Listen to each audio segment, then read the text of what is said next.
up, everybody? It's your boy Legacy, come back with another Ghost commentary here today for you guys, and I'm bringing another gameplay on one of the new Nemesis DLC maps, Sub-Zero. This is probably my second favorite map. If I was to grade them the first to last, I enjoy Showtime, which is probably my number one, Sub-Zero second, Gold Rush third, and Dynasty is my least favorite. It's a beautiful map, but just the way it's panned out and laid out, there's just too much areas where people can be hiding at and camping at, and because there's a lot of beauty to the map and a lot of buildings here and there, there's always areas for an enemy to camp at and really just hide and wait for people to pass by.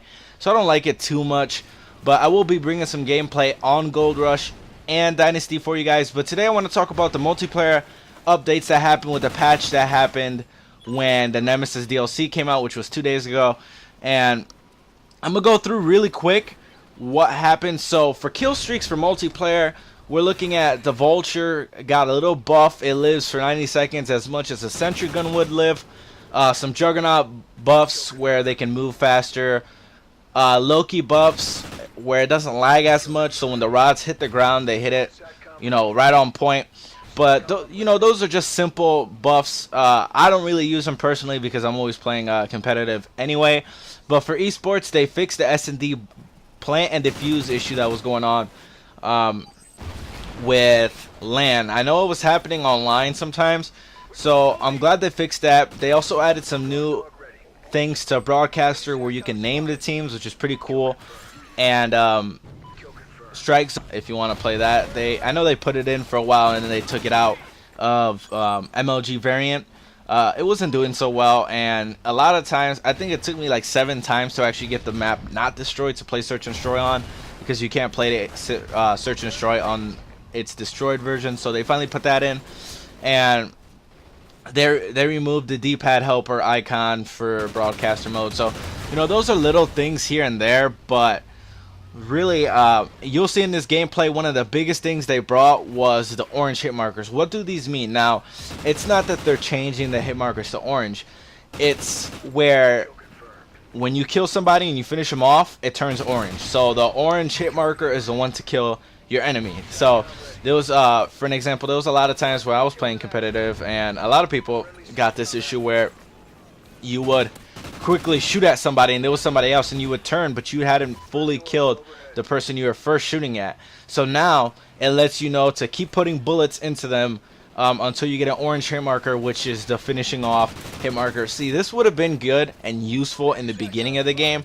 Now that there's only 3 months maybe of the game left, it's useful, but now it's like, okay, you're doing all these changes for no reason. All the changes for esports, I don't see a real good reason for it, and even for the people who play multiplayer, this game is almost over. Why would you put all the greatest things that should have been in the game in the beginning last now, when the game is pretty much at the end of its life? And Ghost wasn't a very popular game compared to Black Ops 2, and it wasn't built for everybody. So it was built more for the casual players. I've said that multiple times.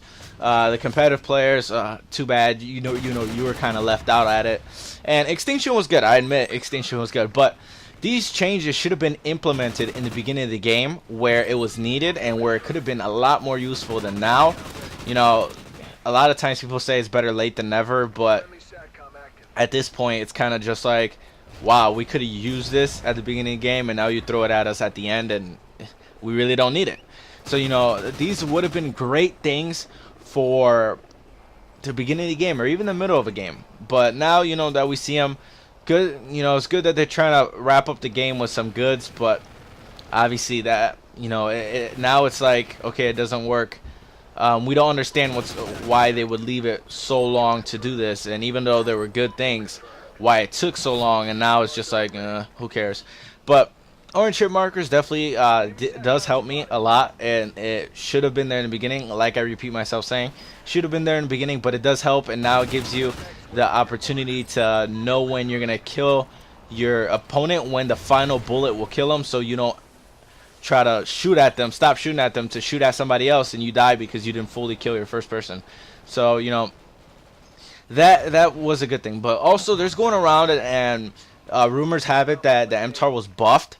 I'm not sure that that's true. I've used this gun in this gameplay and a few gameplays, and it does feel buffed. It feels stronger. It feels it can compete with the Vector. And Nadeshot says the gun was buffed 15% in damage, but I'm not sure if that's true. It does feel different, but it might just be because the orange hit markers, because it lets you know you're killing this person at the final bullet and everything. It does feel stronger. I'm not gonna lie. I've used it. I've used the MTAR quite a few in Ghost's lifetime, and it was the strongest in the beginning of the game, but now it does feel a little bit stronger compared to the 2 nerfs they gave it. So, you know, that's always a good thing. I want to see if I can test this out, but I will bring in another video for you guys. So, everybody, this has been your boy Legacy. I hope you like, share, subscribe, show your support, follow me on Twitter, and everything else. And keep paying attention and stay tuned